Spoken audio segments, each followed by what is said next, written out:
Shalom, selamat pagi jemaat Tuhan. Mari pagi hari ini kita mau masuk ke banknya Tuhan dengan hati yang penuh dengan ucapan syukur, dalam pelatarannya dengan puji-pujian. Sebab Tuhan kita adalah Tuhan Allah yang sangat baik. Mari sama-sama kita bangkit berdiri.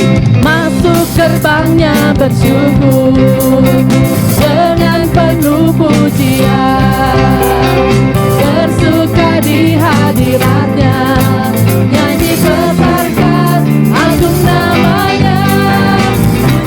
Jumlah sangka salah, musikan tarian, semua makhluk di bumi di surga dengan senang hati angkat pujian. Sebab Tuhan baik, sebab Tuhan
kita mau datang kepada Tuhan, kita mau buka hari kita untuk menyambut Yesus dalam hidup kita.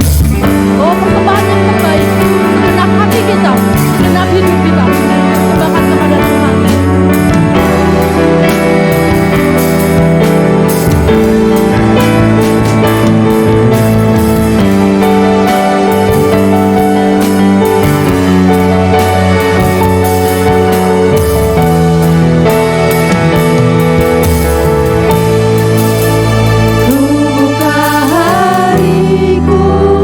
Penuh rasa rindu akan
berdiri di altar-Mu seluruh.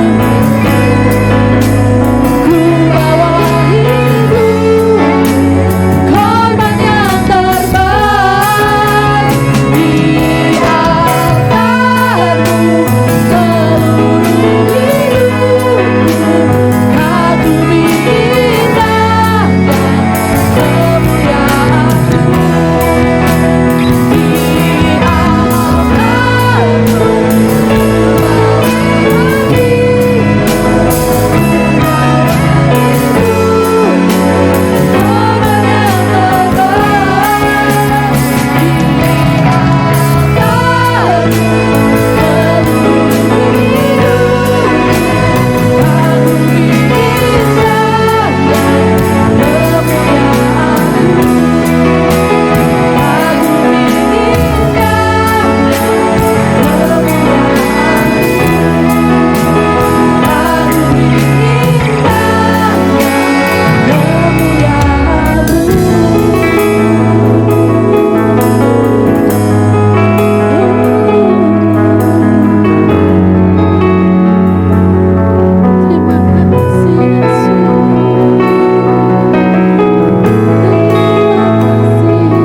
Bapa yang baik, pagi hari ini kami datang ke hadapan Tuhan.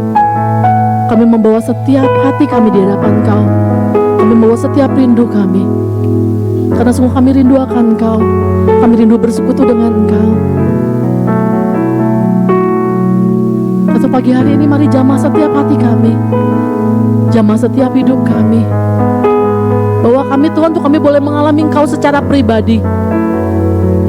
Baik kami yang melayani Engkau, maupun setiap jemaat Tuhan yang datang ke hadapan Kau. Mari tolong kami Tuhan. Firman-Mu katakan 2-3 orang berkumpul dalam nama-Mu maka Engkau hadir. Kami percaya saat ini Roh-Mu ada di tengah-tengah kami. Dan kami rindu pagi hari ini kami boleh dipuaskan dengan kehadiran-Mu. Kami boleh dipuaskan dengan pribadi-Mu sendiri di tengah-tengah kami. Terima kasih Tuhan, terima kasih. Kami siap untuk memuji Engkau, kami siap untuk menyembah Engkau, bahkan kami siap untuk mendengarkan firman-Mu. Terima kasih Bapa, dalam nama Tuhan Yesus Kristus kami sudah berdoa dan mengucap syukur. Sama-sama yang percaya kita katakan amin. Tetap bangkit berdiri karena kita mau memuji Dia. Dialah Allah yang luar biasa. Karena kita percaya ada kuasa dalam nama Yesus Kristus Tuhan kita.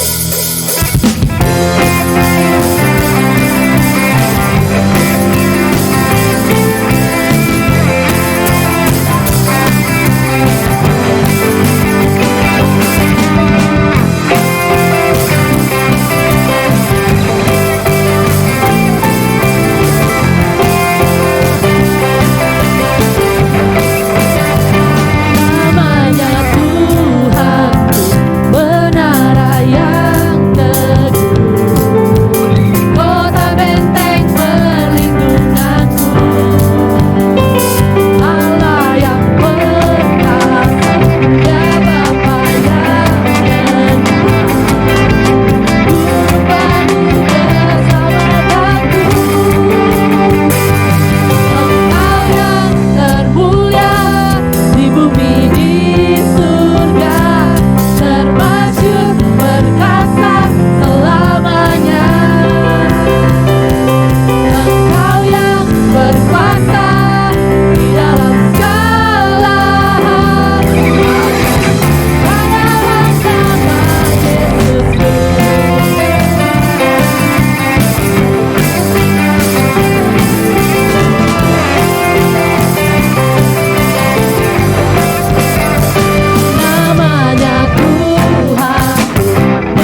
di bawah namanya. Boleh serukan nama siapa?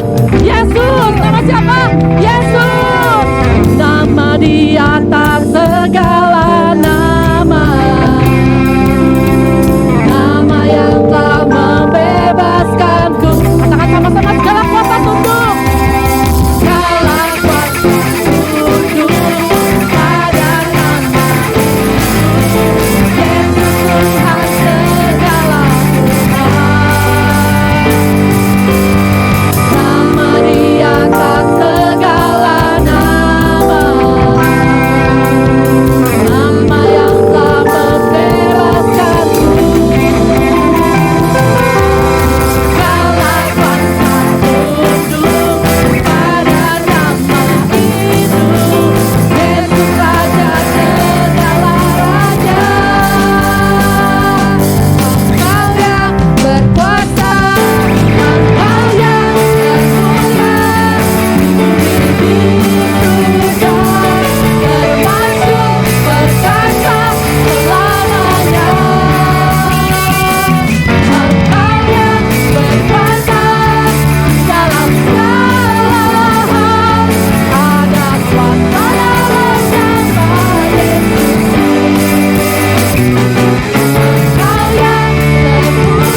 Saya boleh cerita sedikit, cerita dari hal-hal yang sederhana yang saya dapatkan. Waktu itu suatu hari saya lagi di mobil, saya lagi nyetir, saya mau ke suatu tempat dan telat, udah mau telat. Aduh Tuhan, gimana ya mau jalan ke sana, stopannya banyak, udah pasti telat banget gitu. Waktu itu sebenarnya belum telat, cuman udah mau telat gitu. Saya bilang, Tuhan tolong ya, saya minta stopannya supaya jangan ada yang merah, jadi hijau terus gitu. Stopannya hijau. Tapi saya pikir, aduh kayaknya nggak mungkin juga ya stopan bisa semua hijau gitu. Stopannya banyak dan stopan semua hijau. Kalau secara manusia mah kayaknya nggak mungkin gitu, susah. Lagi pula itu kondisinya tuh bukan pagi, bukan malam, tapi siang hari gitu. Gimana caranya stopan bisa hijau semua gitu. Tapi satu yang Tuhan ingatkan, kamu mintanya dalam nama siapa? Saya minta dalam nama Yesus. Nama Yesus tuh sanggup melakukan segala perkara. Nama Yesus tuh sangat luar biasa. Nama Yesus sanggup mengalahkan apapun juga. Akhirnya saya bilang, Tuhan saya percaya, saya minta dalam nama Yesus. Saya percaya supaya stopannya semua hijau, sehingga saya nggak terhambat lewat stopan. Dan itulah yang terjadi, Tuhan yang berikan buat saya. Bukan karena kehebatan kita, bukan karena apa yang kita miliki, tapi karena nama Yesus ada nama yang luar biasa dalam hidup kita. Karena itu mari saat ini kita mau siapkan hati kita dengar firman Tuhan. Mungkin saat ini ada yang dalam kondisi kecewa, atau mungkin kondisi yang, aduh Tuhan, saya tidak bisa berbuat apa-apa lagi. Kami tidak tahu harus bagaimana lagi. Tapi kita mau percaya bahwa Allah senantiasa ada bersama dengan kita. Kuasanya tetap bekerja. Dia akan tetap bekerja membawa kebaikan bagi setiap kita. Karena itu mari datang kepada Tuhan. Setiap orang yang berbeban berat, serahkan masalahmu kepada Tuhan. Serahkan bebanmu kepada Tuhan. Juga untuk setiap jemaat yang mengikuti melalui streaming, mari sama-sama kita mau angkat pujian ini dengan sepenuh hati kita. Karena kita percaya Allah yang bekerja untuk kebaikan kita. Biar hanya backing saja nyanyikan lagu ini. Setiap kita datang kepada Tuhan. Ini kami Tuhan, ini kami Tuhan. Saat ku tak mampu berharap, kekhawatiran menghimpit jiwaku.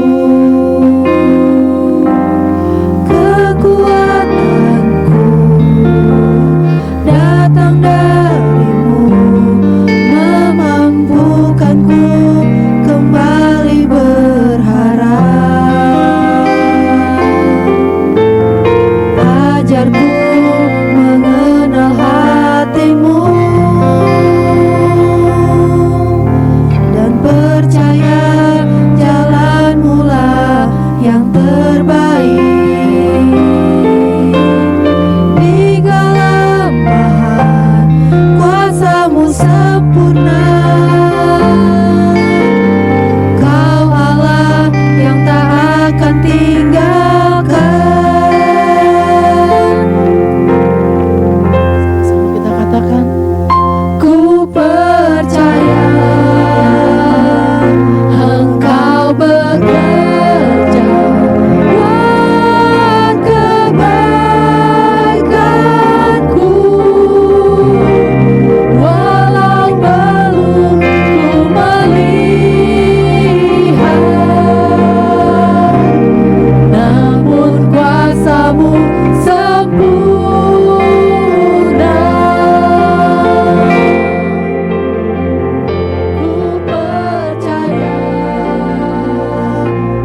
Bapa di dalam surga, kami memiliki banyak pergumulan yang mungkin tidak sama satu dengan yang lain.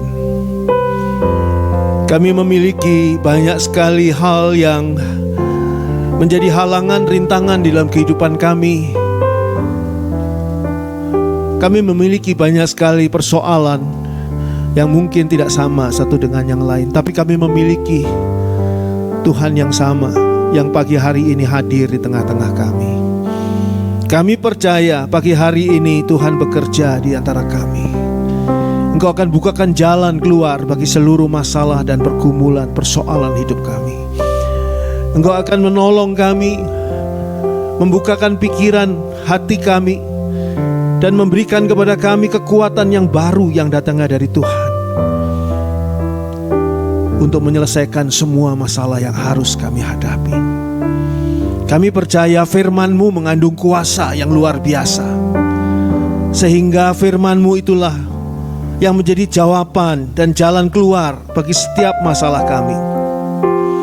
Terima kasih ya Bapa. Sekarang kami mau dengarkan firman Tuhan, dan biarlah firman-Mu berbicara kepada kami masing-masing dengan tuntunan Roh-Mu yang kudus.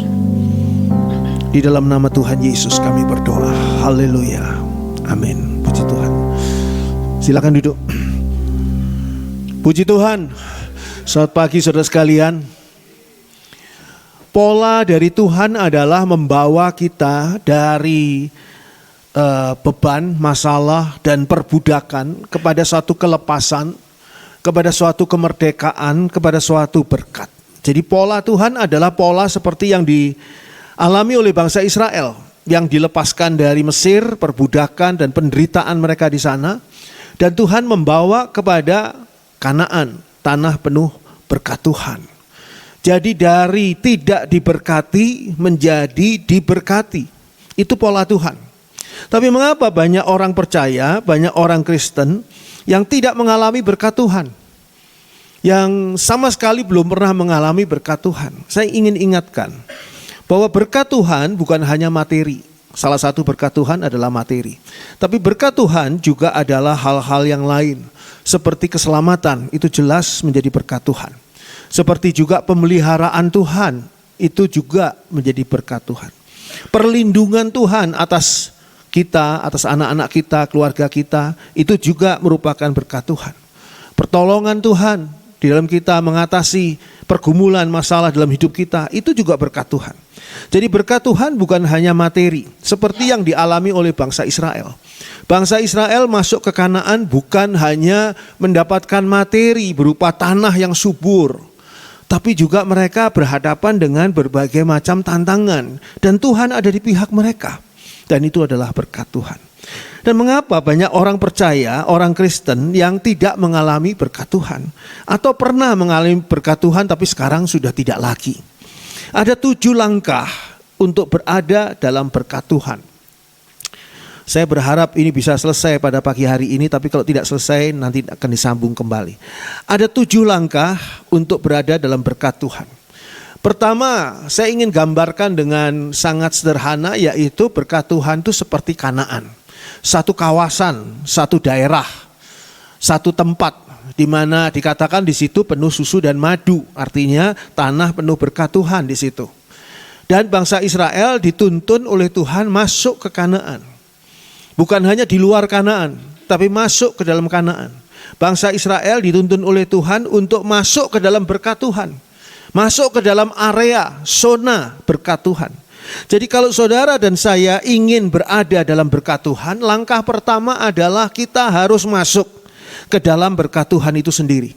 Kita harus melangkah masuk ke dalam zona berkat Tuhan. Kita harus masuk ke dalam Kanaan terlebih dahulu. Bagaimana caranya? Dijelaskan oleh firman Tuhan pada Matius pasal 6. Satu ayat yang mungkin saudara sudah sering kali baca, tapi saya ingin mengulang membacanya pada pagi hari ini, karena inilah gerbang untuk masuk ke dalam area berkat Tuhan. Gerbang untuk masuk ke dalam zona berkat Tuhan. Matius 6 ayat 31 sampai dengan ayat 33. Matius 6 ayat 31 sampai dengan 33. Sebab itu janganlah kamu khawatir dan berkata, apakah yang akan kami makan? Apakah yang akan kami minum? Apakah yang akan kami pakai? Semua itu dicari bangsa-bangsa yang tidak mengenal Allah. Tetapi Bapamu yang di sorga tahu bahwa kamu memerlukan semuanya itu. Tetapi carilah dahulu kerajaan Allah dan kebenarannya, maka semuanya itu akan ditambahkan kepadamu. Dikatakan pada ayat 31 tadi bahwa satu hal yang menghalangi kita untuk masuk ke dalam zona berkat Tuhan adalah kekhawatiran. Semua orang bisa khawatir. Seorang hamba Tuhan pun bisa khawatir. Bahkan diceritakan nabi-nabi juga ada kekhawatirannya sendiri. Tapi dikatakan di sini, sebab itu janganlah kamu khawatir. Khawatir tentang apapun juga. Sehingga khawatir akan makanan, khawatir akan minuman, khawatir akan pakaian, khawatir akan kebutuhan, khawatir tidak bisa menyelesaikan ini dan tidak bisa menyelesaikan itu, khawatir tidak sampai kepada sasaran, dan masih banyak variasi dari khawatir itu sendiri. Lalu ayat 32 mengatakan bahwa itu biasa dicari oleh bangsa-bangsa lain. Bangsa-bangsa yang tidak mengenal Allah juga khawatir, sama dengan kita khawatir. Dan bangsa-bangsa itu memerlukan juga segala hal yang seperti yang kita butuhkan. Pemecahan masalah, kebutuhan hidup dan sebagainya. Itu dicari oleh bangsa-bangsa yang tidak mengenal Allah. Saudara perhatikan di sana memakai kata dicari. Jadi penyelesaian masalah itu dicari oleh bangsa-bangsa yang tidak mengenal Allah. Tetapi Bapamu yang di surga tahu bahwa kamu memerlukan semuanya itu. Jadi di sini tidak dianjurkan atau tidak disarankan kita untuk keluar dari kekhawatiran kita dan pergi mencari. Tidak. Mencari apa yang bisa memenuhi akan kekhawatiran kita. Apa yang harus kita cari terlebih dahulu. Ayat 33 menjelaskan kepada kita rahasia pintu gerbang dari zona berkat Tuhan. Tetapi carilah dahulu kerajaan Allah. Inilah pintu gerbangnya. Pintu gerbangnya adalah mencari dahulu kerajaan Allah dan kebenarannya. Artinya apa? Artinya kita masuk ke dalam berkat Tuhan dengan mengutamakan Tuhan di atas segalanya. Carilah dahulu kerajaan Allah, bukan cari jawaban, solusi untuk masalahmu atau untuk pergumulanmu atau untuk kebutuhanmu yang sama seperti bangsa-bangsa yang tidak mengenal Tuhan. Mereka juga seperti itu dan mereka mencari dan akhirnya menemukan kesia-siaan dan kehancuran. Kita tidak seperti itu. Siapakah yang menemukan Kanaan? Bukan bangsa Israel. Yang menemukan Kanaan adalah Tuhan. Bangsa Israel tidak pernah berkeliling dunia untuk mencari mana ya Kanaan. Lalu coba ke daerah sana, coba ke daerah sini. Enggak. Bangsa Israel dari Mesir langsung menuju pada Kanaan. Jadi Tuhan yang menunjukkan ini loh Kanaan. Saudara dan saya harusnya tinggal di Kanaan. Bagaimana kita menemukan Kanaan itu? Kanaan itu tidak harus kita cari di mana Kanaan itu berada, di mana hoki itu berada, di mana berkat Tuhan itu berada. Tapi kita mengutamakan Tuhan terlebih dahulu, mencari Tuhan. Itu sebabnya bangsa Israel diajari oleh Tuhan untuk mendirikan tabernakel, untuk mendapatkan Taurat Tuhan dan sebagainya, untuk supaya mereka perhatiannya hanya pada Tuhan, bukan pada mencari Kanaan. Carilah dahulu kerajaan Allah dan kebenarannya. Kalau saudara mau berada di dalam zona berkat Tuhan, hal yang pertama adalah mencari dahulu kerajaan Allah dan kebenarannya. Karena ini adalah pintu untuk masuk ke dalam berkat Tuhan. Utamakan Tuhan di atas segalanya. Maka semuanya itu yang disebutkan pada ayat 32, ayat 31 akan ditambahkan kepadamu. Semuanya itu akan ditambahkan kepadamu. Dengan mencari kerajaan Allah dan kebenarannya terlebih dahulu, maka masalahmu terjawab. Dengan mencari kerajaan Allah dan kebenarannya terlebih dahulu, maka segala kebutuhanmu akan dipenuhi. Dengan mencari kerajaan Allah dan kebenarannya, maka engkau akan berada di dalam perlindungan Tuhan. Dan masih banyak lagi berkat Tuhan yang akan kita terima ketika kita mencari dahulu kerajaan Allah dan kebenarannya. Kita sungguh-sungguh serius mengutamakan Allah, mengutamakan Tuhan di atas segalanya. Seperti yang dikatakan pada Yosua. Ketika Yosua mau masuk melanjutkan perjalanan dengan bangsa Israel ke Kanaan, Yosua 1. Yosua pasal 1 kita baca di sana ayat yang ke-8. Yosua 1 ayat 8.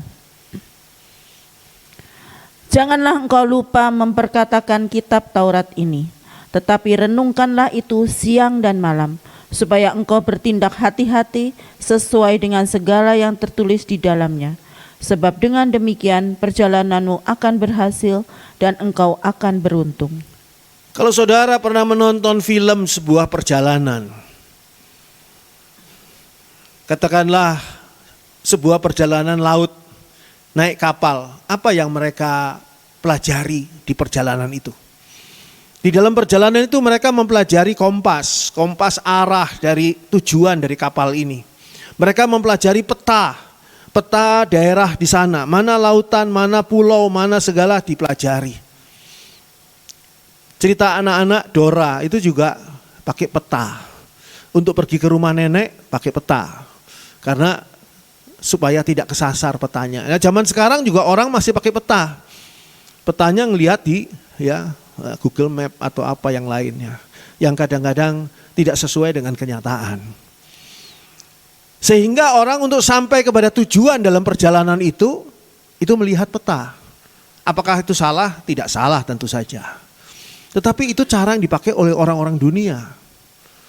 Harusnya cara yang dipakai oleh orang-orang yang percaya Tuhan Yesus, yang menjadi murid Tuhan Yesus, yang menjadi umat Allah, bangsa Israel. Itu adalah seperti yang dikatakan pada Yosua 1 ayat 8 ini. Janganlah engkau lupa melihat peta dan mempelajarinya, bukan. Janganlah engkau lupa memperkatakan kitab Taurat ini. Jadi bukan hanya membaca kitab Taurat, bukan hanya mungkin memahami kitab Taurat, bukan hanya menghafal kitab Taurat, tapi memperkatakan satu dengan yang lain. Mungkin sebagai nasihat, sebagai peringatan, sebagai masukan, apapun juga. Memperkatakan kitab Taurat ini. Saya seringkali kalau ditanya di pertemuan-pertemuan di luar gereja, sekuler ya, pertemuan sekuler di teman-teman, di komunitas, di mana kalau saya ditanya, bagaimana pendapat Pak Andri? Yang saya pikir pertama adalah, apa kata Alkitab tentang urusan ini? Tentang yang mereka sedang kemukakan ini. Misalnya kita mau mengadakan pemilihan calon ketua RT di daerah saya misalnya. Lalu ditanya pendapat saya. Yang saya pikir adalah apa yang dikatakan firman Tuhan tentang pemilihan pemimpin. Setelah saya dapat, pemimpin, seorang pemimpin itu adalah orang yang harusnya bertanggung jawab kepada Tuhan. Bukan kepada orang-orang yang dipimpin saja, tapi kepada Tuhan. Maka itu yang saya katakan. Menurut pendapat saya harus dicari seorang pemimpin yang sungguh-sungguh, dalam bahasa mereka soleh. Dalam bahasa mereka adalah orang yang betul-betul hidupnya sesuai dengan apa yang diyakininya di dalam agamanya. Dalam bahasa mereka saya memakai itu. Tapi idenya dari sini, dari firman Tuhan. Coba kalau saudara suatu ketika diminta oleh keluarga saudara atau teman saudara, pendapat saudara, coba. Ketika saudara ditanya begitu, saudara pikir, apa kata Alkitab tentang urusan itu? Nanti kan saudara akan mendapatkan satu jawaban yang sangat baik dan dinilai oleh mereka pun baik. Janganlah engkau lupa memperkatakan kitab Taurat ini, tetapi renungkanlah itu siang dan malam. Kita harus merenungkan kitab Taurat ini atau firman Tuhan ini siang dan malam. Supaya apa? Supaya engkau bertindak hati-hati sesuai dengan segala yang tertulis di dalamnya. Kalau saudara sudah terperosok masuk ke dalam jurang, terlanjur, ya saudara sudah babak belur. Saudara sudah meninggal dunia di dasar jurang. Jadi apa yang harus dilakukan? Hati-hati supaya enggak terperosok ke dalam jurang. Hati-hati di dalam bisnis saudara. Hati-hati di dalam saudara bergaul. Hati-hati di dalam studi saudara. Hati-hati di dalam memilih pasangan hidup dan sebagainya. Supaya apa? Tidak terperosok ke dalam kondisi yang buruk. Supaya engkau bertindak hati-hati, tujuannya merenungkan firman Tuhan siang dan malam. Buat apa? Saya kan sudah pasti masuk surga karena saya percaya Tuhan Yesus. Dan hidup saya selalu saya selaraskan dengan firman Tuhan. Saya pasti masuk surga, betul. Tapi dengan merenungkan firman Tuhan, saudara akan menerima hikmat yang datangnya dari Tuhan. Sehingga saudara akan berhati-hati sesuai dengan segala yang tertulis di dalamnya. Supaya saudara berhati-hati terhadap semua jebakan kuasa kegelapan, terhadap semua hal-hal yang buruk, yang berbahaya dan sebagainya. Terhadap semua pimpinan Tuhan, saudara akan menjadi orang yang peka dengan pimpinan Tuhan. Dikatakan selanjutnya, sebab dengan demikian perjalananmu, ini maksudnya adalah perjalanan hidupmu. Di tahun 2025 ini masih bulan 2 ini sekarang, saudara bisa melakukan perjalanan apapun atau melangsungkan hidup saudara seperti apapun bisa. Perjalananmu akan berhasil dan engkau akan beruntung. Kenapa kok perjalananku jadi berhasil dan beruntung? Kenapa? Karena saudara sudah masuk ke dalam Kanaan. Karena saudara sudah masuk di dalam zona berkat Tuhan. Makanya masuk dalam zona berkat Tuhan adalah mengutamakan Tuhan. Meletakkan Tuhan yang paling utama dalam hidup saudara. Bukan hanya slogan, tapi sebuah kenyataan, fakta. Antara lain adalah firman Tuhan. Itu menjadi pedoman dalam hidup saudara. Enggak usah saudara berkhotbah. Ketika saya ditanya, Pak Andri, apa pendapatnya Pak Andri ini untuk mencari calon ketua RT di tempat kita ini? Saya enggak berkhotbah, kata firman Tuhan begini-begini, enggak. Tapi saya sumbernya dari firman Tuhan, jujur aja ini. Ini rahasia dapur saya. Cara berpikirnya itu firman Tuhan. Karena firman Tuhan yang paling benar. Dan itu yang saya kemas untuk disampaikan kepada mereka-mereka ini. Dan itu adalah satu usulan yang sangat bertanggung jawab. Dan masih banyak yang lain ya di dalamnya. Nah, dengan demikian dikatakan perjalananmu akan berhasil dan engkau akan beruntung. Atau dengan kata lain, dengan demikian engkau ada di dalam berkat Tuhan. Bagaimana cara masuk di dalam zona berkat Tuhan? Masuklah melalui pintunya. Pintunya itu apa? Utamakan Tuhan di atas segala-galanya. Kadang-kadang berkat-berkat yang kita kejar itu punya kaki yang banyak. Sehingga semakin kita kejar semakin lari. Tapi kalau saudara dan saya mengikuti bagaimana caranya, taktiknya bangsa Israel mendapatkan Kanaan, mereka tidak mencari. Loh, bangsa Israel itu jangan saudara kira sudah tahu Kanaan, loh, mereka belum tahu Kanaan. Bangsa Israel itu lahir sebagai bangsa budak di Mesir. Bangsa budak yang jelas tidak terdidik dengan baik. Orang Israel yang terdidik dengan baik pada waktu itu hanya satu orang, yaitu Musa. Karena Musa dipelihara oleh putri Firaun, disekolahkan, dikuliahkan. Sehingga Musa itu pengetahuannya luar biasa. Dia menulis Taurat. Karena Musa memang punya kepandaian yang lebih dari bangsa Israel lainnya. Bangsa Israel nggak tahu tentang Kanaan. Musa juga nggak tahu tentang Kanaan. Kalau tidak tiang awan dan tiang api memimpin perjalanan mereka. Saudara mau mencari berkat, saudara mau mencari Kanaan, ikuti saja Tuhan. Jangan cari sendiri. Kalau cari sendiri kesasar. Nanti saudara bukannya malah untung, malah saudara akan mengalami satu kondisi yang berat. Kemarin saya memberi saran dan nasihat kepada anak Tuhan ya dulu jemaat ya. Sekarang sudah lama tidak ketemu, saya tanya gimana kabarnya? Dia kabarnya adalah mendirikan partai. Saya tanya, dirikan partai? Agak kaget saya karena dia bukan bergerak atau bukan orang yang punya latar belakang politik. Kenapa tiba-tiba ujuk-ujuk mendirikan partai? Bersama dengan teman-teman ya tentu saja. Tujuannya dia sangat ideal. Tidak ada seorang pun yang mendirikan partai yang tidak ideal. Tapi saya beritahu, apa yang kamu kejar dengan ideal seperti ini nantinya akan membuat bukan cuma capek. Lebih dari capek apa? Kecewa. Bukan cuma uang yang keluar. Yang keluar itu sudah tenaga, pikiran, waktu yang tidak mungkin kembali. Saya beritahu, lihat coba partai-partai besar. Partai-partai besar di Indonesia, partai-partai tua di Indonesia sedang mengarahkan atau mencari arah jalan hidup partai itu masing-masing dengan kondisi yang baru, pemerintahan yang baru, dan situasi politik yang baru. Yang sampai ada keluar soal ya gas berapa 3 kilo. Jadi masalah yang besar. Dari Om Aguan sampai gas 3 kilo itu jadi masalah. Lagi cari mereka, dan mereka juga kena getah-getahnya. Itu partai besar, partai yang sudah pengalaman.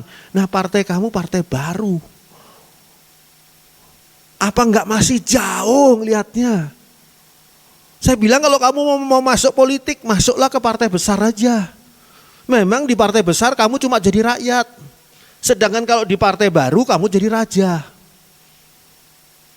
Tapi apa gunanya jadi raja tapi keok dibandingkan dengan jadi rakyat tapi menang?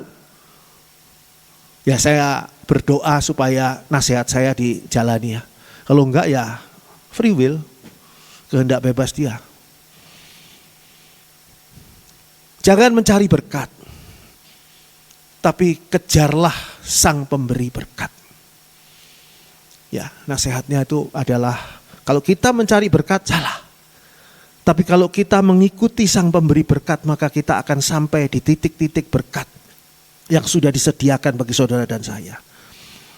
Dan sang pemberi berkat itu tidak sulit saudara cari. Tidak sulit kita cari, karena apa? Karena sang pemberi berkat itu mengundang kita.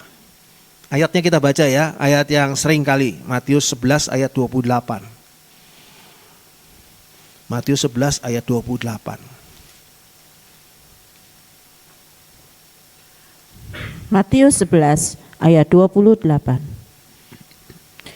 Marilah kepadaku semua yang letih lesu dan berbeban berat, aku akan memberi kelegaan kepadamu. Bukankah ini satu solusi? Bukankah ini satu jalan keluar? Marilah kepadaku, kata Tuhan Yesus.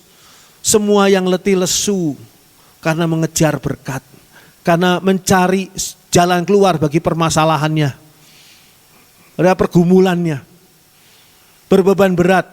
Mereka yang berbeban berat, ada beban-beban yang tidak disadarinya, dipikulnya. Zaman dulu tuh ya, saya pada waktu saya sudah pernah cerita rasanya. Pergi dan pulang dari rumah ke sekolah waktu saya SD, seringkali kami nunggu satu pedati yang ditarik oleh sapi ya, lembu ya. Pedati kosong.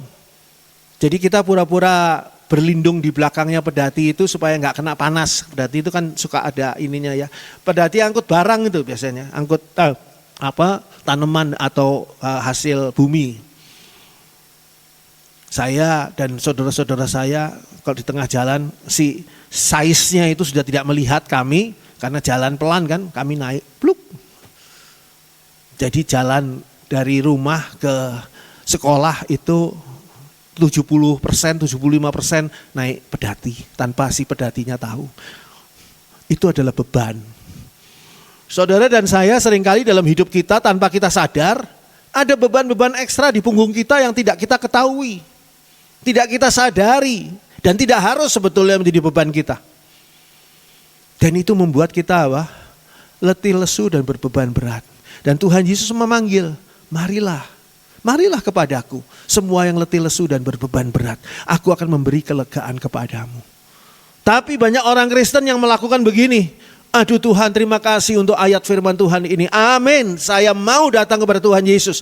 Dan pagi hari ini, di dalam firman Tuhan pagi hari ini, kenapa firman Tuhan itu bicara, marilah kepadaku semua yang letih lesu dan berbeban berat, aku akan memberi kelegaan kepadamu. Oh, ini betul-betul firman Tuhan yang menjawab saya, yang sudah terlalu capek dalam hidup saya. Itu waktu di gereja. Saudara mau datang kepada Tuhan Yesus? Amin. Saudara mau menyerahkan letih lesu dan beban berat saudara kepada Tuhan Yesus? Amin. Saudara mau terima kelegaan dari Tuhan Yesus? Amin. Sampai di rumah mereka tetap letih lesu dan berbeban berat karena mereka tidak menyerahkannya pada Tuhan Yesus. Waktu di gereja mereka punya tekad, iya saya mau menyerahkannya pada Tuhan Yesus ketika membaca ayat ini. Berapa sering ayat ini dibaca dan dibiarkan berlalu. Ini tuh solusi, ini tuh jawaban. Ada banyak orang hafal ayat ini. Tapi kenapa kok dia masih letih lesu dan berbeban berat dalam hidupnya? Letih lesu karena apa? Karena perilaku pasangannya. Letih lesu karena anak-anaknya. Letih lesu karena saudara-saudaranya. Letih lesu karena banyak hal dalam hidupnya. Dan berbeban berat. Karena apa? Mengejar-ngejar berkat. Mencari-cari sendiri berkat. Bukan mencari sang pemberi berkat yang memanggil-manggil kita. Mari, mari, mari yang letih lesu. Kitanya malah, nanti dulu Tuhan, saya lagi ngejar berkat nih Tuhan. Berkatnya punya kaki nih Tuhan. Saya kejar-kejar. Padahal Tuhan bilang, mari sini. Sini aku akan memberi kelegaan kepadamu. Nanti dulu Tuhan, nanti hari Minggu lah saya datang. Itu seringkali yang menjadi kesalahan. Kenapa orang percaya tidak berada di dalam berkat Tuhan? Saudara bisa bayangkan kalau seandainya bangsa Israel di dalam perjalanan menuju Kanaan. Itu mereka sudah berontak terus loh. Mereka keras kepala. Dan seringkali melukai hati Tuhan. Kalau seandainya mereka tiang awan, tiang api berjalan menuntun mereka, tapi mereka bilang, tiang awan, tiang api silahkan jalan duluan. Kami mau di sini dulu ya. Saya rasa mereka nggak akan pernah sampai Kanaan. Hal yang kedua, yang pertama dari 7 langkah ini, untuk berada dalam berkat Tuhan adalah pertama, masuklah ke dalam berkat Tuhan dengan mengutamakan Tuhan. Hal yang kedua, Pengkhotbah 11. Pengkhotbah 11 ayat 4 sampai ayat 6. Pengkhotbah 11 ayat 4 sampai 6. Siapa senantiasa memperhatikan angin tidak akan menabur, dan siapa senantiasa melihat awan tidak akan menuai. Sebagaimana engkau tidak mengetahui jalan angin dan tulang-tulang dalam rahim seorang perempuan yang mengandung, demikian juga engkau tidak mengetahui pekerjaan Allah yang melakukan segala sesuatu. Taburkanlah benihmu pagi-pagi hari, dan janganlah memberi istirahat kepada tanganmu pada petang hari, karena engkau tidak mengetahui apakah ini atau itu yang akan berhasil, atau kedua-duanya sama baik. Dikatakan pada ayat 6 yang tadi terakhir dibaca. Taburkanlah benihmu pagi-pagi hari, dan janganlah memberi istirahat kepada tanganmu pada petang hari. Jadi suruh nabur terus kita. Karena engkau tidak mengetahui apakah ini atau yang itu yang akan berhasil. Atau kedua-duanya berhasil, kedua-duanya sama baik. Ada orang-orang yang datang kepada Tuhan Yesus karena Tuhan Yesus mengundang, marilah kepadaku hai kamu yang letih lesu dan berbeban berat. Aku akan memberi kelegaan kepadamu. Dan saya sudah datang kepada Tuhan Yesus. Saya serahkan semua masalah dan persoalan saya kepada Tuhan Yesus. Lalu apa yang lalu engkau lakukan? Ya saya nunggu aja Tuhan Yesus. Loh kamu gak pergi coba usaha apa gitu? Enggak. Saya nunggu Tuhan Yesus aja. Orang ini jangan-jangan males. Sehingga firman Tuhan pada ayat 6 ini mengatakan, taburkanlah benihmu pagi-pagi hari dan jangan memberi istirahat kepada tanganmu pada petang hari. Artinya apa? Jangan berhenti berusaha. Ini hal yang kedua. Bagaimana kita dapat berada dalam berkat Tuhan? Jangan pernah berhenti berusaha. Karena engkau tidak tahu yang mana yang akan berhasil. Mungkin benih-benih itu ada yang ditiup angin dan tidak tumbuh. Ada yang dimakan burung sehingga tidak tumbuh. Ada yang tumbuh di tanah berbatu sehingga baru tumbuh sudah layu lagi. Layu sebelum berkembang. Ada yang tumbuh di bawah semak duri yang terhimpit oleh duri dan mati. Mungkin ada juga yang berada di tanah yang subur, tapi kita tidak tahu yang mana. Sehingga kalau kita baca dari Pengkhotbah 11 tadi ayat yang keempat, siapa senantiasa memperhatikan angin tidak akan menabur. Jadi orang itu tuh nunggu kapan ya pesawat ke Amerika itu murah, Nah, nanti pesawat ke Amerika murah, saya baru berangkat dan saya baru akan memulai studi saya di Amerika Serikat. Dia nggak bakal berangkat. Karena apa? Dia memperhatikan angin terus. Angin ini, ini kurang pas nih buat nabur. Angin kayak gini, kurang cocok nih buat nabur. Siapa senantiasa memperhatikan angin tidak akan menabur. Karena alasan-alasan tadi itu menghalangi dia untuk berusaha. Dan siapa senantiasa melihat awan, tidak akan menuai. Awannya sudah gini, waduh nanti kalau saya tuai sekarang, hujan. Wah gimana ini? Wah nggak jadi deh, ternyata nggak hujan besoknya.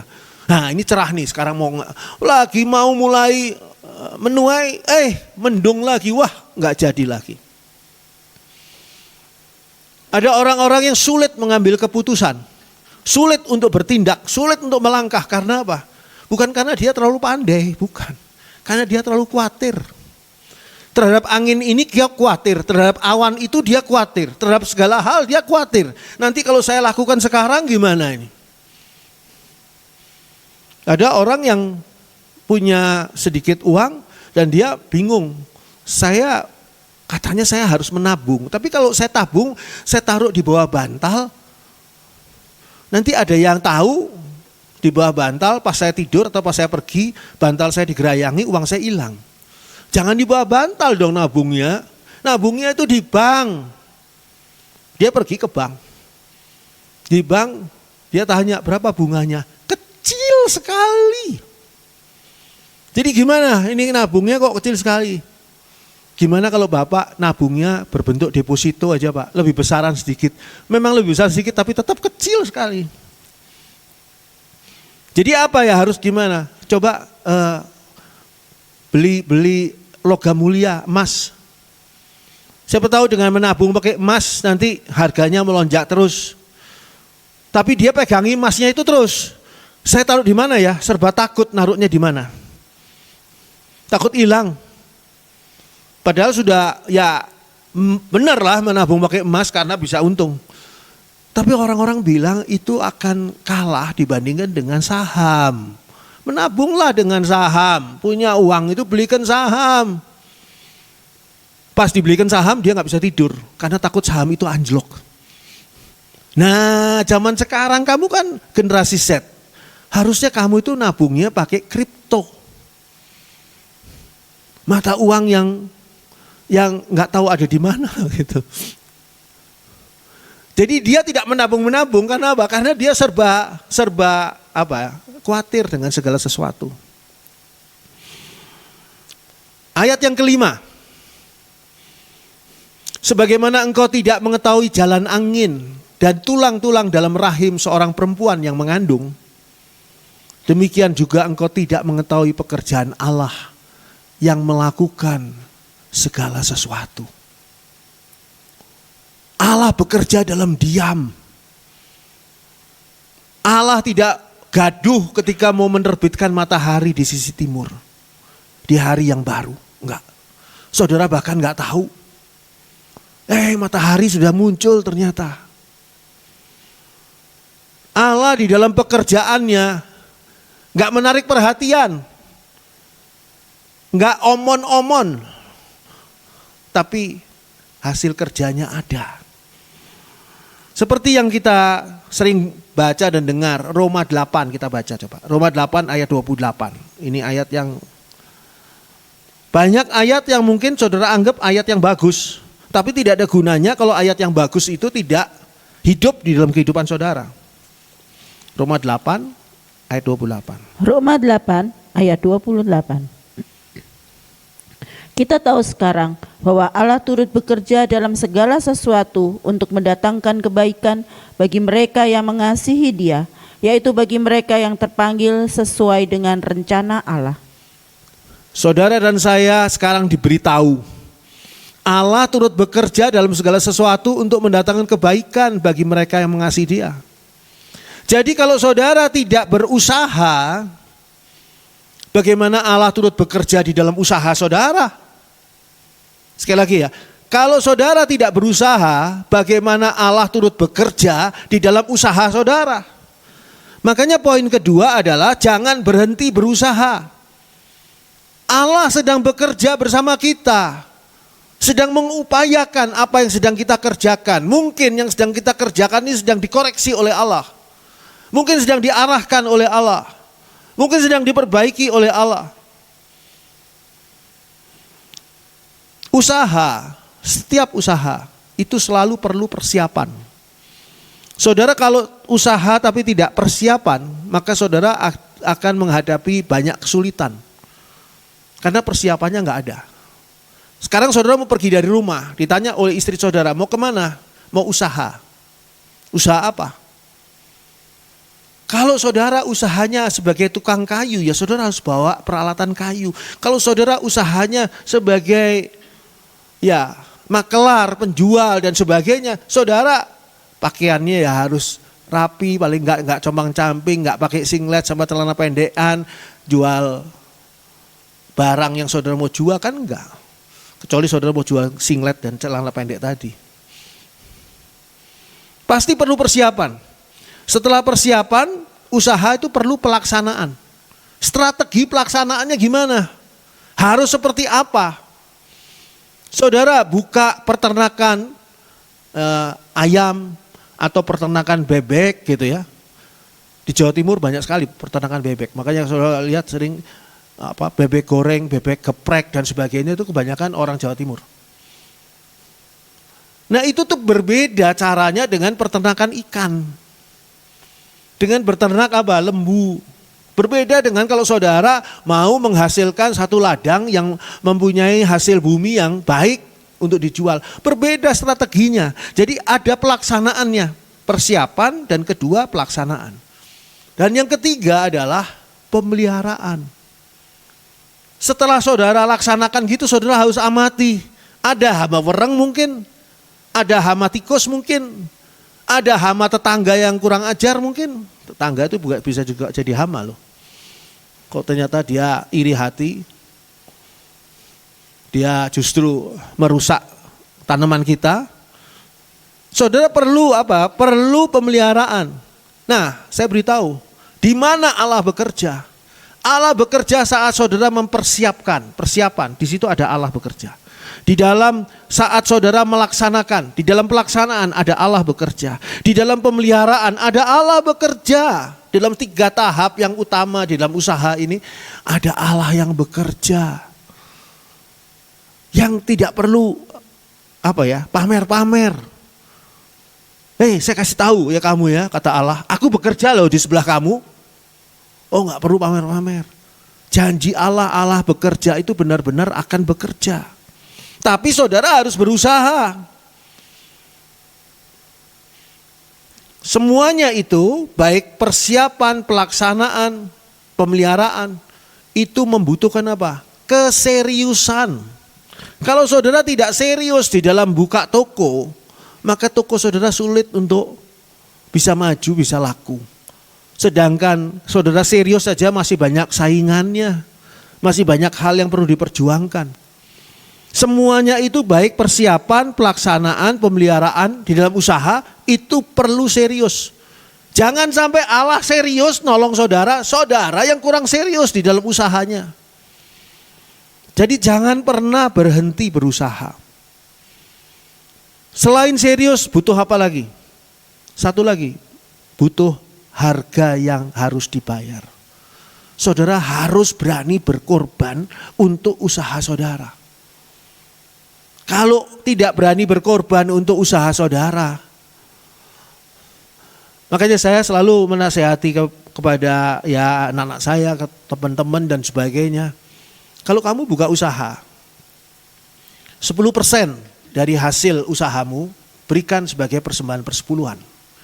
Itu memenuhi apa yang tadi langkah nomor satu mendahulukan Tuhan, mengutamakan Tuhan. 1. Kedua, minimal 20% sisihkan itu untuk meningkatkan usaha kamu. Jadi sudah 30%. 20% lagi apa? 20% lagi adalah tabungan. Coba tabung. Saudara menabung ya, tiap kali saudara usaha berhasil. Ya namanya usaha kan hasilnya tidak selalu seragam ya. Tiap kali kan tidak selalu seragam. Oke nggak apa-apa. 10% untuk persepuluhan.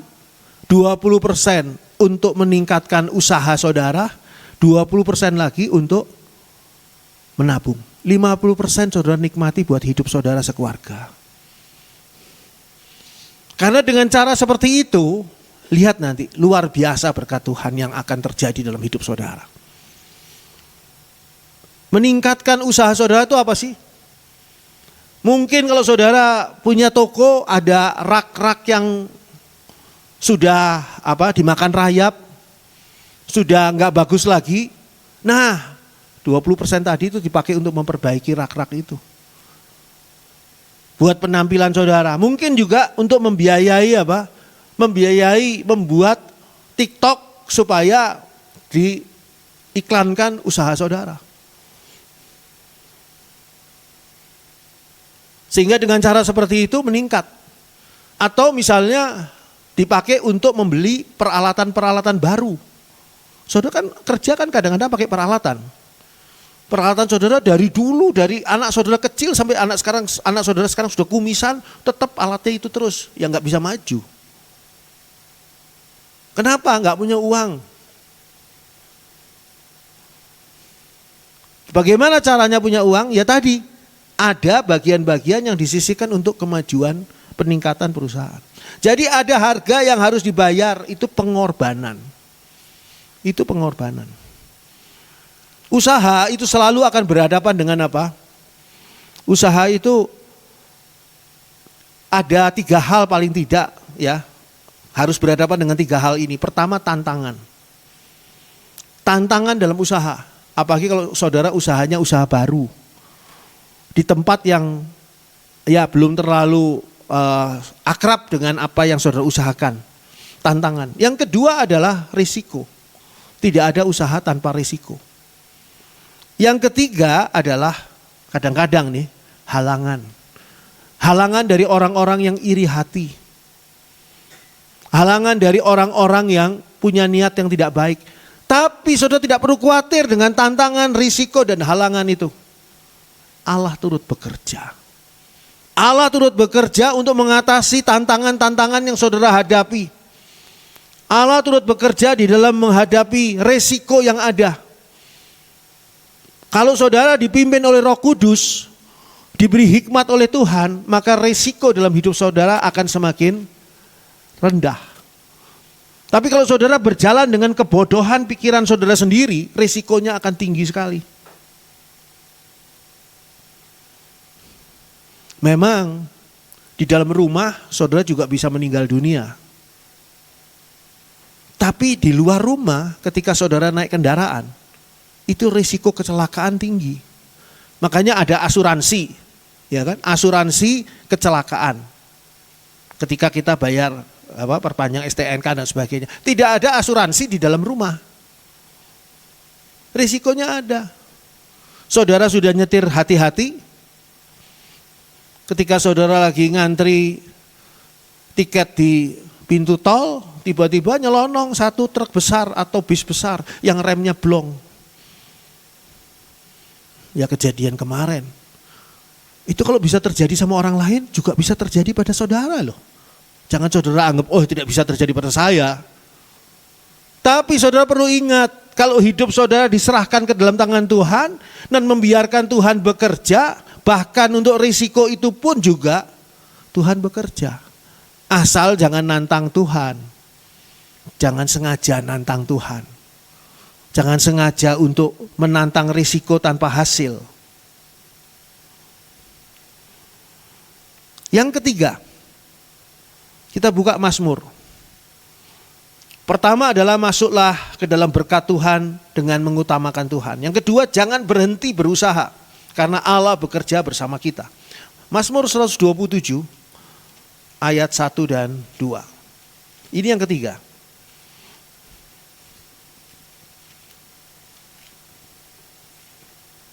Mazmur 127 ayat 1 dan 2.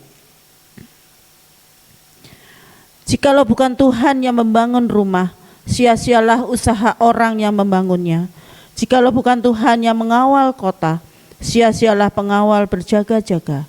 Sia-sialah kamu bangun pagi-pagi dan duduk-duduk sampai jauh malam, dan makan roti yang diperoleh dengan susah payah, sebab ia memberikannya kepada yang dicintainya pada waktu tidur. Jadi di sini diperlihatkan pada ayat 1 bahwa kalau bukan Tuhan yang melakukannya, ya, maka semuanya akan sia-sia. Baik itu membangun rumah, baik itu usaha apapun juga mengawal kota berjaga-jaga, semuanya akan sia-sia kalau bukan Tuhan yang melakukannya. Artinya apa? Hal yang ketiga di sini adalah selalu mengandalkan Tuhan. Selalu mengandalkan Tuhan di dalam setiap langkah, dalam setiap hal, di dalam setiap usaha kita. Selalu mengandalkan Tuhan. Jangan pernah mengandalkan yang lain. Kadang-kadang kita tanpa terasa awalnya mengandalkan Tuhan. Tapi kemudian kita mulai mengandalkan teman kita. Kita mulai mengandalkan kekayaan kita. Modal kita, tenang aja, saya masih punya simpanan modal kok. Tenang saja, saya masih punya rekan-rekan yang kaya kok, saya bisa minta tolong kepada orang itu. Tenang saja, saya masih punya cara-cara lain, strategi lain untuk usaha ini. Kalau kita mengandalkan diri kita sendiri, maka bukan saja kita akan gagal, tapi kita berada pada zona yang lain. Zona yang lain itu adalah zona yang berbahaya. Sebab ketika kita mengandalkan bukan Tuhan, kita akan masuk dalam zona kutuk. Seringkali saudara mungkin gak kepikir ya mengandalkan Tuhan. Kadang-kadang kita gak kerasa loh bahwa kita sedang mengandalkan Tuhan atau tidak. Misalnya dalam kehidupan yang dalam tadi yang dikatakan berusaha. Kita diberi kepandaian oleh Tuhan. Saudara dan saya diberi kepandaian oleh Tuhan. Saudara dan saya diberi apa? Kreativitas oleh Tuhan. Saudara dan saya diberi apa? Pengalaman. Makanya orang yang jam terbangnya tinggi, maksudnya pengalamannya jauh di dalam bidang itu, dia akan lebih menguasai. Betul itu. Saudara dan saya diberi apa? Kemampuan. Kita diberi kemampuan. Bukan cuma kesempatan, tapi diberi kemampuan. Kita juga diberi rekan-rekan teman-teman yang handal. Teman-teman kita, wah ini pintar-pintar semua. Kita jadikan satu grup untuk bisa usaha ini misalnya. Itu semua adalah hal yang memang Tuhan berikan. Tapi Tuhan tidak mau kita mengandalkan kepandaian dan kemampuan diri kita sendiri. Sebab ketika kita mengandalkan hal lain di luar Tuhan, maka kita masuk dalam zona kutuk. Bukan zona berkat. Ayatnya ada, Yeremia 17. Ini ayat yang biasa juga, terkenal juga. Yeremia 17 ayat 5 sampai dengan ayat yang ke-8. Yeremia 17 ayat 5 sampai 8. Yeremia 17 ayat 5 sampai dengan 8. Beginilah firman Tuhan, terkutuklah orang yang mengandalkan manusia, yang mengandalkan kekuatannya sendiri, dan yang hatinya menjauh daripada Tuhan. Ia akan seperti semak bulus di padang belantara. Ia tidak akan mengalami datangnya keadaan baik. Ia akan tinggal di tanah angus, di padang gurun, di negeri padang asin yang tidak berpenduduk. Diberkatilah orang yang mengandalkan Tuhan, yang menaruh harapannya pada Tuhan. Ia akan seperti pohon yang ditanam di tepi air, yang merambatkan akar-akarnya ke tepi batang air, dan yang tidak mengalami datangnya panas terik, yang daunnya tetap hijau, yang tidak khawatir dalam tahun kering, dan yang tidak berhenti menghasilkan buah. Apakah ketika saudara berusaha, saudara tidak memerlukan kepandaian saudara? Oh, sangat memerlukan. Makanya saudara sekolah, makanya saudara kuliah di suatu bidang. Karena saudara ingin mempunyai kepandaian di bidang itu. Saudara sekolah di bidang teknik, saudara sekolah di bidang hal-hal yang lain, bidang hukum, kedokteran dan sebagainya. Karena saudara ingin punya kepandaian di situ. Apakah itu sia-sia? Tidak sia-sia. Cuma jangan mengandalkan kepandaian saudara. Apakah saudara punya kreativitas itu sia-sia? Jadi buang aja kreativitas, nggak usah jadi anak orang yang punya kreativitas. Salah. Sebab apa? Kreativitas itu menolong kita. Tapi jangan mengandalkan kreativitas. Apakah pengalaman tidak ada gunanya? Oleh sebab itu tidak usahlah punya pengalaman. Oh, pengalaman itu sangat berguna. Saudara yang punya pengalaman yang luar biasa, yang sudah lama di bidang itu, saudara akan dicari-cari orang untuk disewa sebagai orang ahli di pekerjaan mereka. Apakah saudara sia-sia punya rekan-rekan yang handal, rekan-rekan yang pandai? Tidak sia-sia. Kita beruntung punya teman-teman yang baik. Mereka pintar-pintar. Mereka menolong kita ketika kita berada dalam kondisi yang aduh salah jalan. Jangan khawatir, begini aja caranya. Karena mereka sudah punya kemampuan lebih dari kita. Puji Tuhan kita punya teman-teman seperti itu. Tapi jangan mengandalkan mereka. Ini yang dimaksud di sini adalah mengandalkan. Jangan mengandalkan mereka. Saudara bekerja sama dengan orang lain boleh. Saudara memakai kreativitas saudara boleh. Saudara memakai uang saudara boleh. Tapi tetap saudara mengandalkan Tuhan. Tuhan, Engkaulah Tuhan yang menjadi kekuatanku. Engkaulah Tuhan yang menjadi harapanku. Engkaulah Tuhan yang menjadi kepastian keberhasilanku. Tetap mengandalkan Tuhan.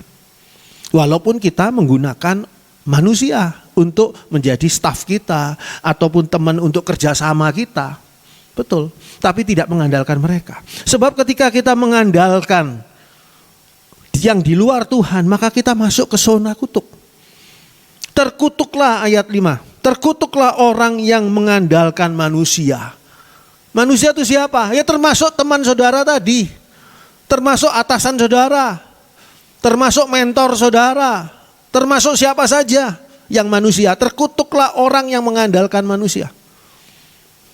Ketika saudara sakit, jangan sampai saudara mengandalkan saya telepon dokter langganan saya, dokter pandai. Nah dokter ini ada kok, saya pasti bisa disembuhkan. Jangan mengandalkan orang. Jangan mengandalkan kemampuan diri sendiri, kekuatan sendiri.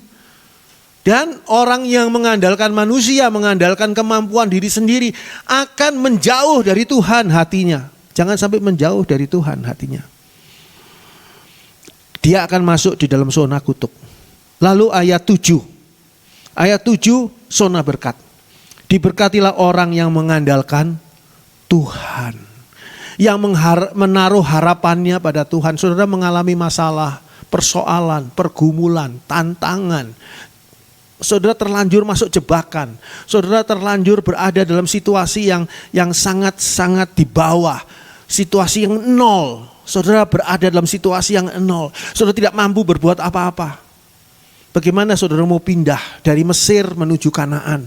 Dari negeri penuh dengan persoalan, penuh dengan tekanan, penuh dengan penderitaan. Pergi ke negeri yang penuh dengan berkat Tuhan. Bagaimana caranya? Caranya adalah ayat 7 ini. Mengandalkan Tuhan. Itu sebabnya bangsa Israel ketika mereka melakukan perjalanan padang gurun menuju Kanaan, mereka hanya mengandalkan tiang awan dan tiang api. Tiang awan pada siang hari dan tiang api pada malam hari. Karena Tuhan menuntun mereka melalui tiang awan atau tiang api. Mereka mengandalkan Tuhan. Mereka menaruh harapan pada Tuhan. Kalau kita mengandalkan Tuhan atau kita mengandalkan seseorang atau mengandalkan sesuatu hal, kita pasti menaruh harapan pada hal tadi atau orang tadi. Nah Tuhan maunya supaya kita selalu mengandalkan Tuhan di atas segala-galanya. Dan menaruh harapannya pada Tuhan. Jadi yang pertama, bagaimana 7 langkah untuk berada dalam berkat Tuhan. Yang pertama, masuklah ke dalam zona berkat Tuhan.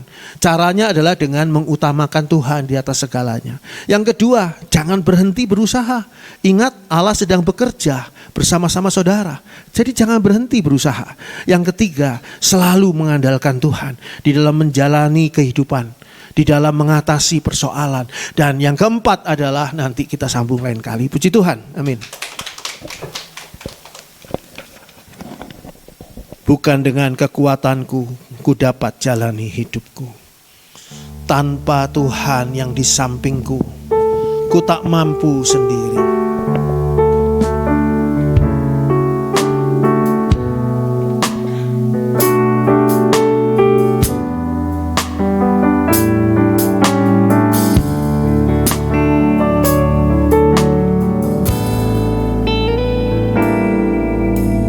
Bukan dengan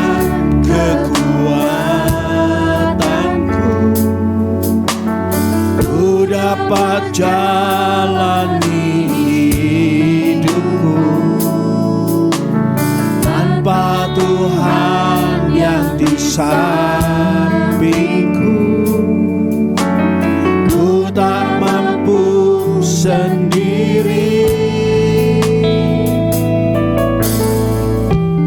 Engkaulah kuatku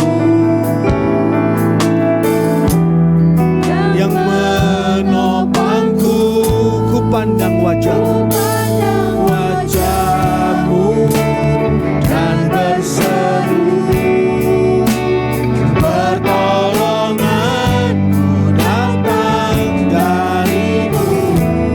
Peganglah tanganku, jangan lepaskan. Kaulah harapan dalam hidupku. Bukan dengan kekuatanku ku dapat jalani hidup, bukan dengan kekuatanku ku dapat jalani hidupku tanpa Tuhan yang di sampingku.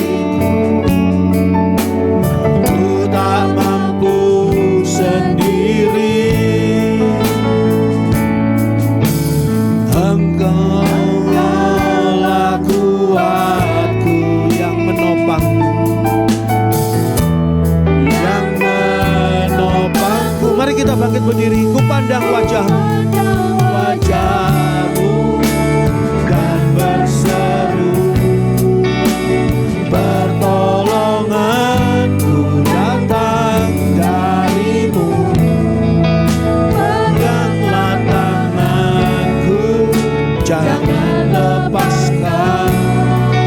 Kaulah harapan dalam hidupku. Ku pandang wajahmu, ku pandang wajahmu dan berseru, Tuhan Yesus tolong.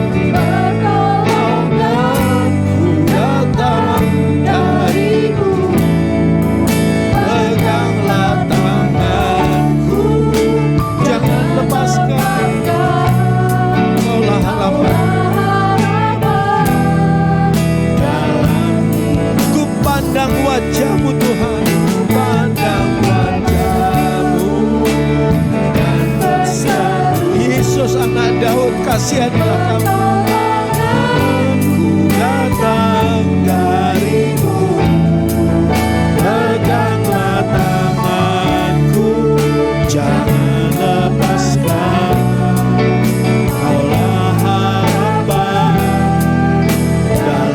Kaulah harapan dalam hidupku. Kaulah harapan dalam hidupku. Kaulah harapan. Kaulah harapan dalam hidupku. Bapa di dalam surga, jika tidak ada Tuhan Yesus, maka hidup kami tidak ada harapan. Tidak ada harapan bagi kami untuk menyelesaikan masalah dan persoalan kami. Tidak ada harapan bagi kami untuk kami bisa memenangkan perkara-perkara kami di dunia ini. Dan tidak ada harapan bagi kami untuk kami boleh diselamatkan dan masuk ke dalam hadirat surga-Mu. Oh Bapa dalam surga, kami mengucap syukur. Kami punya Tuhan Yesus. Tapi tolong kami untuk benar-benar hidup dengan Tuhan Yesus dan tidak hidup dengan hal-hal lain. Tolong kami untuk mengutamakan Tuhan di atas segala-galanya. Kami tidak mau mengutamakan hobi kami. Kami tidak mau mengutamakan pekerjaan kami. Kami tidak mau mengutamakan kesibukan-kesibukan kami lainnya. Tapi kami mau mengutamakan Tuhan. Oleh sebab itu biarlah kami membuka setiap hari baru itu bersama dengan Tuhan. Membuka setiap minggu yang baru bersama dengan ibadah di tempat Tuhan. Kami mau Tuhan serahkan diri kami ke dalam tangan Tuhan. Kami mau mengandalkan Tuhan dan tidak mau berhenti berusaha sampai kami menutup mata selamanya. Kami percaya Tuhan, Engkau sedang bekerja bersama dengan kami. Kami mengucap syukur, berterima kasih. Walaupun kami tidak melihat apa yang sedang Allah lakukan, tapi kami percaya di belakang kami ada Allah yang sedang melakukan sesuatu untuk segala hal yang baik bagi kami. Kami percaya ini Tuhan. Itu sebabnya Engkau adalah satu-satunya yang kami andalkan. Tuhan berkati semua orang yang sudah mendengarkan firman Tuhan ini pada pagi hari ini, baik yang hadir maupun yang melalui live streaming ataupun melalui rekamannya nanti. Tuhan berkati mereka. Tuhan tolong agar segala masalah, persoalan, pergumulan yang sedang mereka hadapi itu boleh mendapatkan jalan keluar, dan Tuhan sendiri yang menolong mereka untuk berkemenangan. Terima kasih Bapa. Kami serahkan semua ini ke dalam tangan Tuhan. Dalam nama-Mu, dalam nama Tuhan Yesus, kami berdoa. Haleluya. Amin. Puji Tuhan. Silakan duduk. Ya, kita akan mengadakan garage sale dalam waktu nanti. Ini sedang dipikirkan oleh para diaken. Dan kita sudah mendapatkan barang-barang garage sale yang nanti ini setelah ibadah ini kita akan doakan dan juga akan membongkarnya bersama. Dan saya mendapat kabar walaupun belum dibuka dari yang mengirimkannya. Yang mengirimkannya ini adalah mereka yang ada sebagai jemaat online. Jadi jemaat yang mengikuti live streaming, jemaat online. Mereka ingin membantu dana untuk rumah Tuhan, untuk membayar sewa yang belum selesai ya. Kita belum selesai ini membayar sewa di sini, masih kekurangan dana untuk itu. Tapi pihak View sudah memberi kesempatan sangat baik. Nah, mereka ini yang jemaat online ini, mereka mengumpulkan barang dan barang-barang ini mereka kirimkan untuk kita bisa garage sale di sini. Kita juga bisa menambahi barang-barang lain. Kalau saudara ada barang-barang yang layak untuk dipakai atau untuk dijual, boleh ditambahkan ke sana. Menurut beritanya, barang-barang yang mereka kirimkan ini adalah sebagian besar barang-barang baru. Barang-barang yang bagus ya, produknya bukan produk asal-asalan. Nah, nanti ini saya akan mengajak diaken untuk berdoa bersama di sini dan mendoakan semua persembahan ini, dan kita buka sama-sama dan kita pisah-pisahkan. Kalau saudara ada yang berminat, ya misalnya ini, saudara boleh cup duluan. Kita nggak tahu harganya sudah bisa diberi belum, karena nanti harganya ada ya yang punya yang sudah punya jam terbang tinggi untuk penjualan barang-barang seperti itu. Ada boneka dan sebagainya. Katanya juga ada tas kalau nggak salah. Ada tas, ada macam-macam hal ya. Dan ini masih ada 2 dus lagi yang akan dikirim. Ini sekarang kita sudah terima 3 dus. Nanti 2 dus lagi, dus besar yang akan dikirim. Dan itu menjadi satu ya semangat buat kita. Kalau saudara ada usulan sebaiknya garage sale-nya di mana dan kapan, silahkan ya. Silahkan saudara mengusulkan. Siapa tahu bisa lebih baik. Karena kita katanya ya, mereka yang sudah pengalaman garage sale itu kita harus mempropagandakannya melalui TikTok dan sebagainya itu sebelumnya. Jadi berapa minggu sebelumnya sudah diberitahu nanti tanggal sekian akan ada garage sale. Jadi sudah ditampilkan supaya nanti pada tanggalnya sudah baru dibuka sudah langsung habis gitu. Harapannya gitu. Iya. Lalu hadirilah acara gabungan. Persekutuan kan sudah lama ya, saudara tidak pernah gabung acara ini. Sekarang gabung lagi acara. Persekutuan The Lantern dan persekutuan wanita. Pria enggak diajak ini. Dan anak-anak juga enggak ini. Itu terlalu ya. Persekutuan The Lantern dan persekutuan wanita berakar dalam kasih. Ini acaranya di rumah nenek, bukan rumah nenek saudara tapi rumah nenek restoran. Ya, rumah nenek isinya renungan, makan bersama, tukar kado, ada tukar kado. Ya. Saudara bisa baca sendiri pada Warta Jemaat. Jadi tanggal 16 Februari jam 11 selesai ibadah tempat ini. Bagi saudara yang ingin memberikan persembahan khusus dapat dimasukkan ke kotak persembahan khusus atau dikirimkan melalui transfer bank. Nomor rekeningnya ada di sana. Persembahan khusus ini adalah untuk pelayanan atau untuk rumah Tuhan, bisa saudara tulis di situ untuk rumah Tuhan, atau untuk bidang sosial, saudara tulis untuk bidang sosial, ataupun untuk hal-hal lain saudara tulis saja di situ. Karena kita sampai sekarang belum berhasil membeli drum. Padahal drum ini sudah sangat-sangat dibutuhkan. Ya. Jadi belum berhasil kita membeli drum. Drum yang 2 sudah menjadi 1, yang 1 sekarang sudah menjadi setengah. Nah, jadi kita perlu, tapi belum berhasil. Oke, nanti kita lihat ya.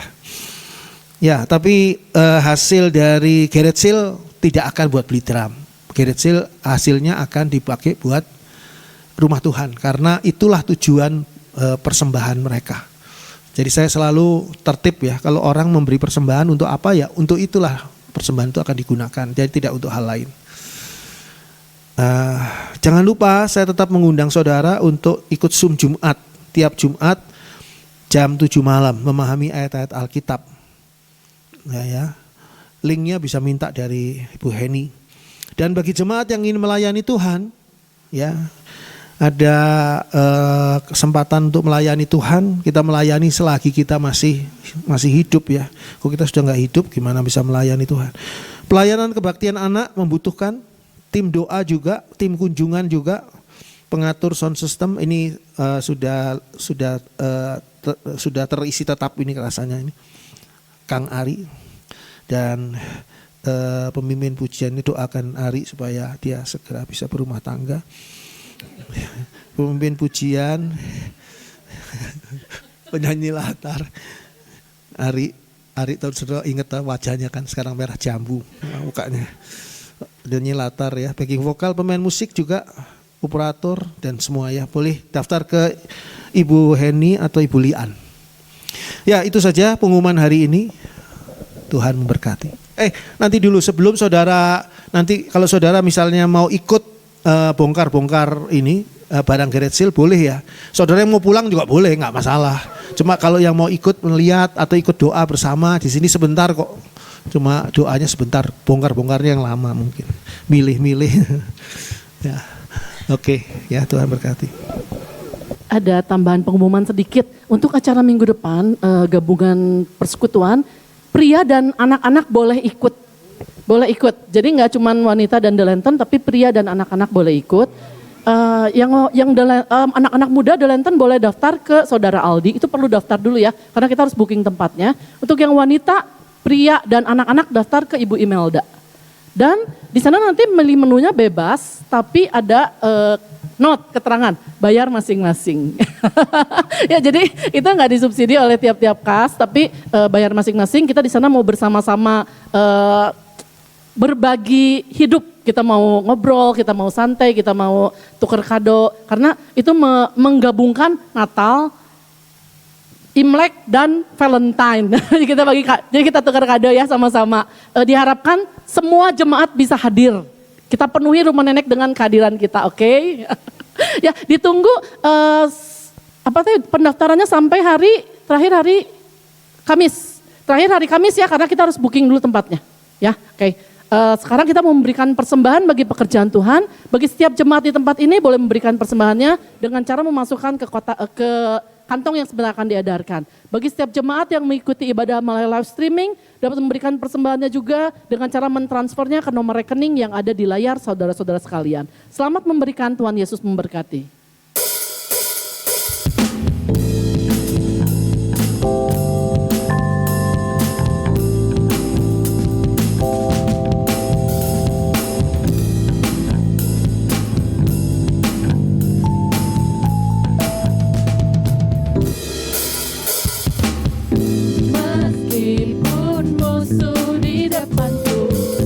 Rintangan menghadang langkahku, ku tahu sungguh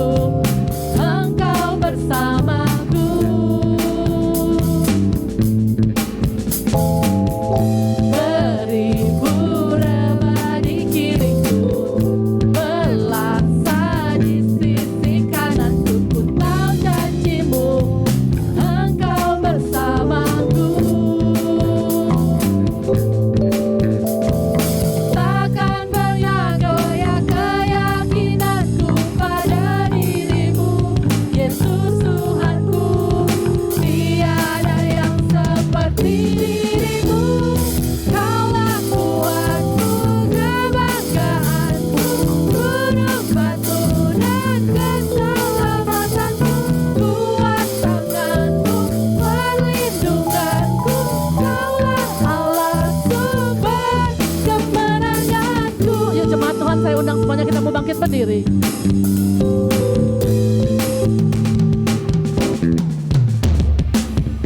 Meskipun musuh di depanku, rintangan menghadang langkahku, ku tahu sungguh Engkau bersamaku.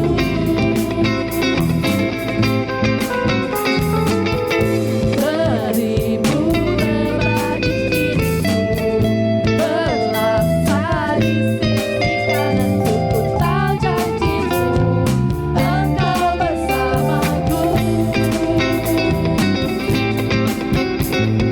Takkan pernah goyah keyakinanku pada dirimu, Yesus Tuhanku. Tiada yang seperti dirimu, Kaulah kuatku, kebanggaanku, harapanku dan keselamatanku, kuatkan tanganmu, perlindunganku, Kaulah Allahku, kemenangan. Kaulah kuatku, kebanggaanku, harapanku dan keselamatanku, kuatkan tanganmu, perlindunganku, Kaulah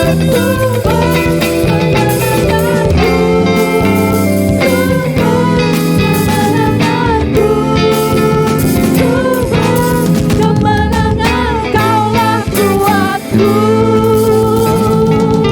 Puji Tuhan. Mari kita masuk dalam doa. Bapa di dalam surga, terima kasih untuk hari ini. Hari yang istimewa, hari yang indah, di mana kami mendapatkan berkat Tuhan, mendapatkan kesempatan untuk masuk dalam hadirat Tuhan, memuji memuliakan nama Tuhan. Kami boleh meletakkan semua beban dan segala hal yang berat di dalam kehidupan kami ke dalam tangan Tuhan Yesus. Dan kami percaya Tuhan Yesus menolong kami untuk menyelesaikan semuanya itu. Karena itulah janji firman-Mu, dan itulah prinsip yang ada pada Tuhan, memindahkan kami dari kesengsaraan, penderitaan, dari hukuman, masuk ke dalam tempat yang diberkati oleh Tuhan. Terima kasih Bapa dalam surga. Tuhan, berkati mereka yang sudah memberikan persembahan, baik yang dikirim melalui transfer bank ataupun yang dimasukkan di dalam kantong persembahan. Tuhan, berkati mereka, karena mereka sudah memberikan persembahan dengan hati mereka. Tuhan, balas dengan berkat Tuhan yang jauh lebih besar dibandingkan dengan pengorbanan yang mereka berikan sebagai persembahan. Berkati juga mereka yang sudah memberikan persembahan-persembahan dari jemaat online, dari jemaat-jemaat yang sebetulnya tidak pernah datang ke tempat ini, tetapi selalu mengikuti live streaming di tempat ini. Tuhan, berkati mereka, karena persembahan mereka juga sudah menolong kami yang berada di tempat ini. Tuhan, Bapa dalam surga, berkati bangsa kami Indonesia, berkati kota Bandung ya Bapa. Tolonglah agar kondisi kota Bandung dan kondisi Indonesia boleh terus Tuhan jagai sedemikian rupa, sehingga selalu berada dalam kondisi yang aman, yang tenang, yang tidak ada keributan ataupun huru hara.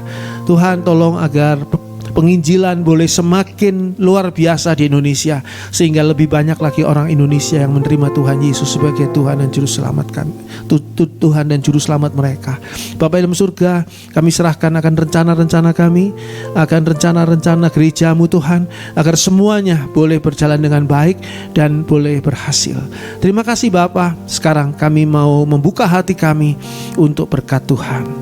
Dicurahkan berkat yang datangnya dari Allah, di dalam kasih dan kemurahan Tuhan Yesus Kristus, dan di dalam persekutuan Allah Roh Kudus yang senantiasa menyertai kita dari saat ini sampai ketika Tuhan Yesus datang menjemput kita secara pribadi, membawa kita masuk di dalam surganya yang mulia.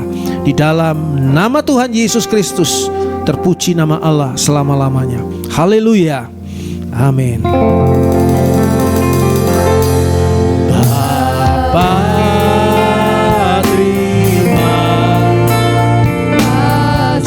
terima kasih Bapa, terima kasih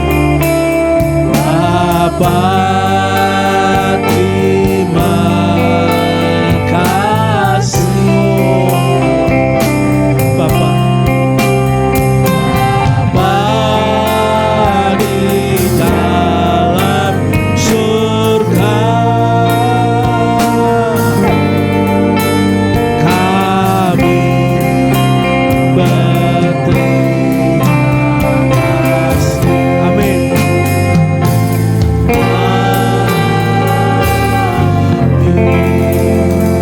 Silakan duduk, kita bersaat teduh sejenak.